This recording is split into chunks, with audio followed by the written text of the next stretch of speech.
கர்த்தருடைய நாமம் மகிமைப்படுவதாக. இந்த புதிய நாளுக்காய் கர்த்தரை நன்றியோடு ஸ்தோத்திரிக்கிறேன். இந்த புதிய நாளின் தியானத்துக்காய் எடுத்துக்கொண்ட வசனம் உபாகமம் 20வது அதிகாரம் 20வது வசனம்.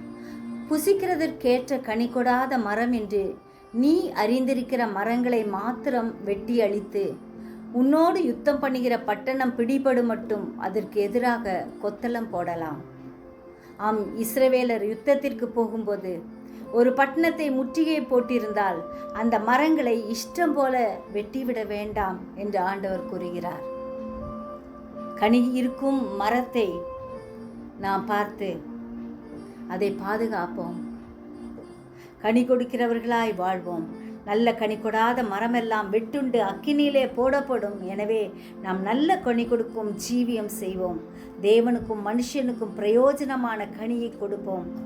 நாம் நல்ல கனி கொடுத்தால் ஆண்டவர் எல்லா சூழ்நிலைகளிலும் நமக்கு பாதுகாப்பாய் இருப்பார். எனவே ஆண்டவருடைய கரத்துக்குள்ளாய் நாம் அடங்கி இருந்து அவருடைய சித்தத்தை செய்து கனி கொடுப்போம். கர்த்தர் நம்மை ஆசீர்வதிப்பார். ஜெபிப்போமா. ஜீவிக்கிறதான நல்ல இயேசுவே, இந்த அருமையான நாளுக்காக நன்றியோடு ஸ்தோத்திரிக்கிறோம் ஐயா.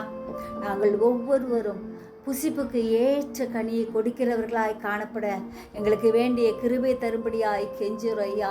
நீர் விரும்புகிற பாத்திரமாய் வாழ எங்களுக்கு அனுக்கிரகம் செய்யும் ஆண்டவரே. உமக்கு பிரியமாய் நாங்கள் வாழும்படியான கிருபை எங்களுக்கு அதிகமாய் கட்டளையிடும்படியாய் கெஞ்சுகிறோம். உடைய பலத்தால் எங்களை இடைகட்டும். நல்ல கனி கொடாத மரமாய் இராதபடி கனி கொடுக்கிற மரமாய் கர்த்தர் விரும்புகிற கனிகளை கொடுத்து ஆண்டவரே உம்மை சந்தோஷப்படுத்த எங்களுக்கு கிருபை தாரும். எங்கள் ஒவ்வொருவரையும் ஆசீர்வதியும் வழிநடத்தும் பாதுகாத்து கொள்ளும்.